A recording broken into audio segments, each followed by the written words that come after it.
حياكم الله يا الضيفان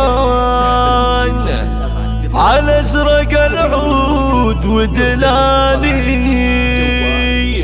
باسم ام عبد الله ام المعرس ترحيب وافي بكل غالي يا مرحبا بمحفل المعرس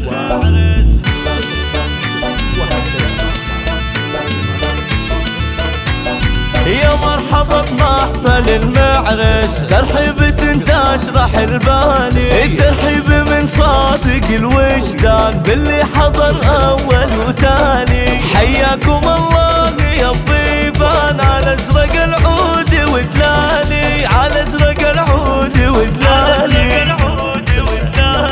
باسم ام عبد الله ام المعرس ترحيب وافي بكل غالي ام عبد الله الطيب لها عنوان شيخه على العز مرضيه مليون مبروك للمعرس بالورد وبيوت شعريه بالورد وبيوت شعريه بالورد وبيوت شعريه سامي الغالي مع الزخوان يلا عسى افراحهم حيا سامي رفيع القدر والشان راعى الفعول الرهاويه سامي وللمنجل عنوان صقر المواقف يا حيا صقر المواقف يا حيا هو ولد شيخ الرفيع الراس ابو تركي حي طريه من الحروب اعزاز الشان روس الرجال الكباريه اخوان اساس المراجل والهبه وخواتهم الورد والمرجان بنات ابو تركي ورود عطريه اهل الحرب هم ترى شجعان عزوه على المجد مبنيه امجادكم للفخر برهان في حاضر